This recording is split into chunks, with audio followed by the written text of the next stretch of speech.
Hello दोस्तों, आपका हमारे चैनल में स्वागत है। तो आज हम देखेंगे क्या लेप्लास ट्रांसफॉर्म के बारे में कि लेप्लास ट्रांसफॉर्म होता क्या है और किसी फंक्शन को हम लेप्लास ट्रांसफॉर्म में कैसे कन्वर्ट करते हैं। सबसे पहले देखते हैं क्या लेप्लास ट्रांसफॉर्म होता क्या है। तो लेप्लास ट्रांसफॉर्म हम किसे कहते हैं? तो it is a tool which is use to convert time domain signal into frequency domain signal. तो ये क्या है, लेप्लास डोमेन क्या है? किसी भी जो जैसे हमारे पास क्या होता है, अलग अलग टूल होता है। जैसे कोई नट वाला खोलने के लिए पेचकस होता है, कोई प्लस प्लस वाला पिन होता है। अलग अलग तरह से क्या होता है, हमारे पास टूल होते हैं किसी चीज़ को मापने के लिए, किसी चीज़ को क्या करंट मापने के लिए मीटर होता है। तो ये सब क्या है, अलग अलग टूल है। तो उसी तरह से क्या लेप्लास ट्रांसफॉर्म भी एक तरह का टूल है जिससे हम क्या करते हैं, जिसकी मदद से हम कोई भी टाइम डोमेन सिग्नल को, कोई भी अगर मतलब कोई सिग्नल है तो उससे क्या वो अगर टाइम डोमेन में है तो उसे हम क्या करते हैं, उसे हम फ्रीक्वेंसी डोमेन सिग्नल में कन्वर्ट करते हैं। किसमें? फ्रीक्वेंसी डोमेन सिग्नल में। तो क्या टाइम डोमेन को किससे करते हैं? फ्रीक्वेंसी डोमेन सिग्नल में। तो टाइम डोमेन को किससे डिनोट करते हैं हम? तो टाइम डोमेन को हम टी से डिनोट करते हैं, वहीं हम फ्रीक्वेंसी डोमेन को एस से। तो एक्स का वैल्यू क्या होता है? J into omega. यहाँ फ्रीक्वेंसी डोमेन कैसे होगा आप पूछेंगे, तो क्या है, एस बराबर जे ओमेगा होता है। तो ओमेगा क्या है? ओमेगा एंगुलर फ्रीक्वेंसी है। या फिर इसी को हम 2 पाई एफ कर देंगे तो यार फ्रीक्वेंसी बन जाएगा। तो क्या जो हम टाइम डोमेन को फ्रीक्वेंसी डोमेन में कर दिए इस टूल की मदद से। तो आइए देखते हैं लैप्लास ट्रांसफॉर्म कैसे कैसे कैसे करते हैं। तो कोई भी सिग्नल है, कोई फंक्शन है, उसको हम क्या लैप्लास ट्रांसफॉर्म करना है। तो लैप्लास ट्रांसफॉर्म करने के लिए हम उसका क्या करते हैं, लैप्लास ट्रांसफॉर्म करने के लिए फ्रीक्वेंसी डोमेन को कोई भी टाइम डोमेन सिग्नल को लैप्लास ट्रांसफॉर्म करेंगे तो क्या वो फ्रीक्वेंसी डोमेन में हो जाएगा, यानी एफ के रूप में हो जाएगा। तो फ्रीक्वेंसी डोमेन में होगा कैसे, तो क्या करना है हमको फ्रीक्वेंसी डोमेन में करने के लिए तो सबसे पहले क्या करना पड़ेगा, उस टाइम डोमेन सिग्नल को लेना पड़ेगा और उसका क्या करना पड़ेगा, इंटीग्रेशन करना पड़ेगा। इंटीग्रेशन कहाँ से कहाँ तक? जीरो से लेकर इनफाइनाइट तक इंटीग्रेशन करना पड़ेगा। और क्या फंक्शन का, किसके रिस्पेक्ट में, उस फंक्शन का, और उस फंक्शन का ई पर पावर माइनस एस टी के साथ क्या करना पड़ेगा, डिफ्रेंशिएट करना पड़ेगा। तब जाके क्या होगा, वो सिग्नल हमारा टाइम डोमेन से फ्रीक्वेंसी डोमेन में कन्वर्ट होगा। तो क्या हमने समझा, क्या लैप्लास ट्रांसफॉर्म क्या होता है? एक टूल होता है जो क्या करता है, जो कोई भी टाइम डोमेन सिग्नल है उसको फ्रीक्वेंसी डोमेन में करेगा। जैसे क्या कोई भी फंक्शन का लैप्लास ट्रांसफॉर्म क्या होता है, एफ टी मान के चलिए क्या टाइम डोमेन फंक्शन है। तो उसको अगर क्या हमको फ्रीक्वेंसी डोमेन में करना है तो क्या हो जाएगा, एफ एस हो जाएगा। तो एफ एस का वैल्यू क्या होगा, तो हमको क्या जो टाइम डोमेन फंक्शन है उसका ई माइनस एस टी के साथ क्या करना पड़ेगा, जीरो से लेकर इनफाइनाइट तक डिफ्रेंशिएट करना पड़ेगा। तो चलिए हम देखते हैं कुछ फंक्शन के लैप्लास ट्रांसफॉर्म के बारे में। तो देखते हैं सबसे पहले क्या, L e power a T, L e power a t का लैप्लास ट्रांसफॉर्म क्या होगा। तो L e power a t का क्या होगा लैप्लास ट्रांसफॉर्म, 1 एस माइनस ए। तो जब भी ई आएगा तो ई आने के साथ साथ क्या आएगा, एस आएगा। और ई पावर जो रहेगा, ई पावर क्या है, ए, तो उसमें क्या हो जाएगा, माइनस हो जाएगा, यानी एस माइनस ए। अगला देखते हैं, अगला क्या, L e power minus a t. तो क्या हो जाएगा, L e power minus a t. तो L e power minus a t का जो टाइम डोमेन में है इसको हम फ्रीक्वेंसी डोमेन में चेंज करेंगे। तो कैसे हो जाएगा, तो फ्रीक्वेंसी डोमेन में चेंज करेंगे तो 1 एस के साथ क्या करना है, माइनस करना है। तो यहाँ भी माइनस है, यहाँ भी माइनस है। तो क्या हो जाएगा, एस प्लस ए, जो टी के साथ पावर होगा वही यहाँ पे आके प्लस होगा। उसके बाद हम देखते हैं क्या हमारा तीसरा, तो तीसरा क्या है हमारा, एल साइन ए टी। क्या कोई भी साइन फंक्शन का लैप्लास ट्रांसफॉर्म फ्रीक्वेंसी डोमेन में क्या हो जाएगा, तो फ्रीक्वेंसी डोमेन में हम साइन फंक्शन का लैप्लास ट्रांसफॉर्म करेंगे तो फ्रीक्वेंसी डोमेन में क्या हो जाएगा, तो फ्रीक्वेंसी डोमेन में हो जाएगा ए। क्या जो ए है, जो यानी टी के साथ मल्टीप्लाई है, वो क्या हो जाएगा, टी ऊपर ए ऊपर आ जाएगा। उसके बाद क्या करना है, एस प्लस क्या ए स्क्वायर, क्या करना है, एस प्लस ए स्क्वायर करना है, एस स्क्वायर प्लस ए स्क्वायर, यानी एस स्क्वायर प्लस ए स्क्वायर, यानी जो फ्रीक्वेंसी डोमेन है उसका स्क्वायर प्लस जो हमारा फंक्शन का ए दिया गया है टी के साथ जो मल्टीप्लाई, जो एंगुलर फ्रीक्वेंसी है, मान के चलिए यहाँ पे कोई कांस्टेंट वैल्यू है, कोई ए क्या है, कांस्टेंट वैल्यू है, उसका क्या हो जाएगा, स्क्वायर हो जाएगा। उसी तरह से चौथा क्या देखते हैं हम, कोई भी कॉस का, कोई कांस्टेंट कॉस फंक्शन का क्या करना है हमको, लैप्लास ट्रांसफॉर्म करना है टाइम डोमेन से फ्रीक्वेंसी डोमेन में चेंज करना है। तो इसका क्या आ जाएगा, तो इसका चेंज करने पर हमारा कैसा आएगा, तो देखिए इसको सिंपल याद रखने का तरीका है, यहाँ क्या है, कॉस में एस होता है, तो यहाँ क्या हो जाएगा, ऊपर एस हो जाएगा। उसके बाद क्या, सेम जैसा साइन का था वैसा ही क्या हो जाएगा, वैसा ही इसका भी हो जाएगा नीचे, जैसे एस स्क्वायर प्लस क्या हो जाएगा, एस स्क्वायर प्लस ए स्क्वायर हो जाएगा। क्या हो जाएगा? एस स्क्वायर प्लस ए स्क्वायर हो जाएगा।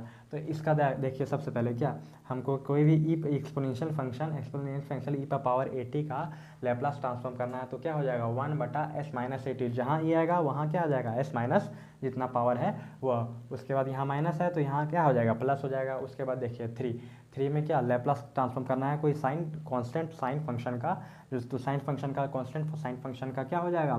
तो ए पर पावर एस स्क्वायर बटा ए स्क्वायर, यानी ए क्या है यहाँ पे? कोई कांस्टेंट वैल्यू है उसका बटा एस स्क्वायर, फ्रीक्वेंसी डोमेन का स्क्वायर बटा क्या जो कांस्टेंट वैल्यू है उसका स्क्वायर। उसके बाद 4 क्या है? एल कॉस, कोई भी कॉस कांस्टेंट कॉस फंक्शन का हमको क्या करना है? लैप्लास ट्रांसफॉर्म करना है टाइम डोमेन से फ्रीक्वेंसी डोमेन में। तो क्या करना पड़ेगा? सबसे ऊपर पहले आएगा क्या? एस डोमेन आएगा, यानी फ्रीक्वेंसी डोमेन बटा फ्रीक्वेंसी डोमेन का स्क्वायर यानी एस स्क्वायर प्लस क्या जो कांस्टेंट वैल्यू है ए का, वहाँ पे क्या? ए का स्क्वायर। तो चलिए हम आगे देखते हैं क्या इससे और मिलते जुलते लैप्लास ट्रांसफॉर्म, जिसको कुछ फंक्शन के लैप्लास ट्रांसफॉर्म के बारे में कि किसका लैप्लास ट्रांसफॉर्म क्या होगा।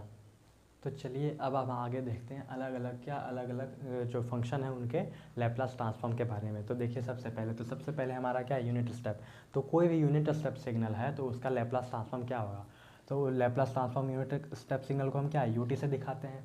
तो कोई भी यूनिट स्टेप सिग्नल का जो लैप्लास ट्रांसफॉर्म क्या होगा? 1/s हो जाएगा।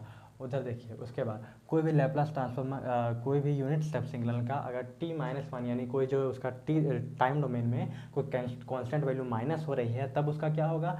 तो उसका क्या होगा? e पर पावर माइनस as, यानी कहने का मतलब है जो t में जो कोई कांस्टेंट वैल्यू है वो जो माइनस हो रहा है वो क्या होगा? वो पावर में चल जाएगा s के साथ और बटा s। उसके बाद देखिए उसके बाद क्या, कोई भी यूनिट स्टेप सिग्नल में अगर टाइम डोमेन के साथ हमारा कोई कांस्टेंट वैल्यू ऐड हो रहा है तो फिर हमारा लैप्लास ट्रांसफॉर्म क्या हो जाएगा? तो लैप्लास ट्रांसफॉर्म क्या हो जाएगा?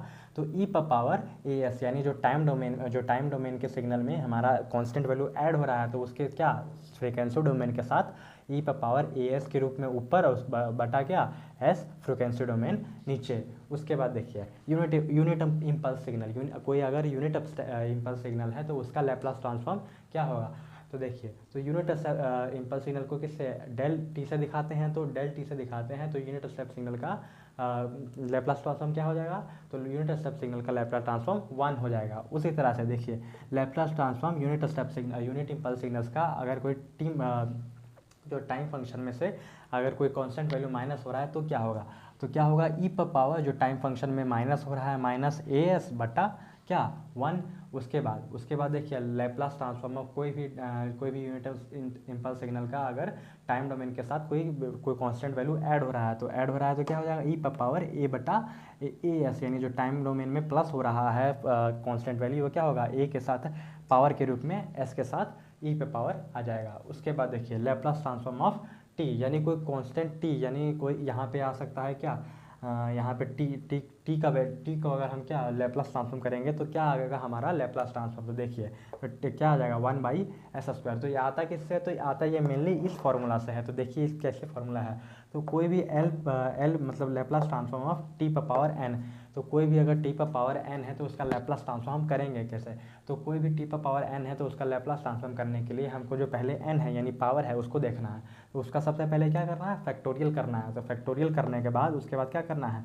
s बटा यानी जो s प्लस s बटा s के पावर में क्या n+1 यानी जो पावर दिया गया है उसके +1। तो मान के चलिए देखते हैं यहाँ पे क्या t पर पावर मान के चलिए कितना है? t पर पावर 3 है। तो ठीक है तो 3 का फैक्टोरियल क्या होगा? 3 का फैक्टोरियल ऐसे, और उसके बाद s पर पावर कितना आ जाएगा? s पर पावर 3+1 आ जाएगा। तो 3 का फैक्टोरियल क्या हो जाएगा? 3 × 2 × 1 बटा s पर पावर कितना? 3 और 1 4, यानी कितना 4 3 दूनी 6 बटा s पर पावर 4। तो इस तरह से क्या हमारा t पर पावर n का लैप्लास ट्रांसफॉर्म निकल जाएगा। तो उसी तरह से देखिए और क्या लैप्लास ट्रांसफॉर्म ऑफ जैसे मैंने बताया क्या लैप्लास ट्रांसफॉर्म कोई भी टाइम डोमेन का लैप्लास ट्रांसफॉर्म करते हैं तो क्या वो फ्रीक्वेंसी डोमेन में चेंज हो जाता है। तो उसी तरह से अगर कोई फ्रीक्वेंसी है कोई भी टाइम डोमेन फंक्शन है तो वो डिफ्रेंशिएट करने के बाद डिफ्रेंशिएट किया गया उसके बाद उसको लैप्लास ट्रांसफॉर्म किया गया तो उसका लैप्लास ट्रांसफॉर्म क्या होगा? तो देखिए एल d/dt एफ फ्रीक्वेंसी कोई भी फंक्शन है उसका क्या पहले डिफ्रेंशिएट किया गया उसके बाद लैप्लास किया गया। तो इस तरह से f1 f' यानी f' किसको बता रहा है? डिफ्रेंशिएशन को बता रहा है। तो क्या हो जाएगा? जो हमारा जो लैप्लास ट्रांसफॉर्म हम करेंगे, डिफरेंशिएशन को लैप्लास ट्रांसफॉर्म करेंगे तो क्या आ जाएगा s इंटू एफ एस, यानी अगर सिंगल डिफरेंशिएशन है तो ए कैसा आएगा, डबल डिफरेंशिएशन है यानी एस स्क्वायर आ जाएगा, ट्रिपल डिफरेंशिएशन होता तो क्या आ जाता है एक्स पावर 3। तो इस तरह से अगर जितने पावर डिफरेंशिएशन का वैल्यू पावर बढ़ते जाएगा तो उस तरह से क्या एस का वैल्यू भी बढ़ते जाएगा। तो उस तरह से देखिए क्या एल डी पावर 2 यानी डबल डिफरेंशिएशन किसका, फ्रिक्वेंसी कोई भी फंक्शन का, तो उसको लैप्लास ट्रांसफॉर्म कैसे करेंगे, एल एफ पावर 2 यानी ये क्या बताता है, ये हमारा डबल डिफरेंशिएशन को बता रहा है जो कोई फंक्शन का। तो क्या हो जाएगा एस स्क्वायर यानी एस पावर 2 यानी जितना डिफरेंशिएशन है उतना ही एस का पावर हो जाएगा, तो S square into F S. उसके बाद देखिए कोई भी फंक्शन का क्या लैप्लास ट्रांसफॉर्म होता है, लैप्लास ट्रांसफॉर्म होता है कि तो क्या एस डोमेन में चेंज होता है, एफ एस हो जाता है। तो उसी तरह से कोई भी फंक्शन है क्या, फंक्शन है साथ में मल्टीप्लाई क्या है एक्सपोनेंशियल फंक्शन यानी ई पावर 80 फंक्शन मल्टीप्लाई है, तो उसका क्या हो जाएगा, तो उसका लैप्लास ट्रांसफॉर्म क्या हो जाएगा, तो क्या हो जाएगा, तो फ्रीक्वेंसी खाली इसका देखिए पहले फ्रीक्वेंसी खाली फंक्शन का क्या होता है एफ एस होता है, और हमने पहले ही बताया था जहाँ जहाँ ई आएगा तो ई आएगा क्या, ई पर पावर जितना कांस्टेंट वैल्यू होगा वो क्या हो जाएगा इसमें से माइनस हो जाएगा। तो एफ फंक्शन लैप्लास ट्रांसफॉर्म में एस इंटू क्या ई पर पावर जितना है माइनस ए कांस्टेंट वैल्यू। तो इस तरह से आज क्या हमने देखा लैप्लास ट्रांसफॉर्म क्या होता है, ये तो क्या होता है, तो एक तरह से एक टूल होता है जिसे हम क्या कर सकते हैं, कोई भी एक तरह का टूल होता है जिसे हम कन्वर्ट करते हैं टाइम डोमेन सिग्नल को क्या फ्रीक्वेंसी डोमेन सिग्नल में। तो उसके बाद हमने क्या देखा, ये अलग अलग जो सिग्नल है, ये अलग अलग फंक्शन है, उनका लैप्लास ट्रांसफॉर्म क्या होता है। तो अगर वीडियो आपको अच्छा लगा हो तो लाइक करें, अपने दोस्तों के साथ शेयर करें, और किसी टॉपिक पर वीडियो चाहिए हो तो हमें कमेंट करें, और हमारे चैनल के साथ जुड़े रहने के लिए सब्सक्राइब करें।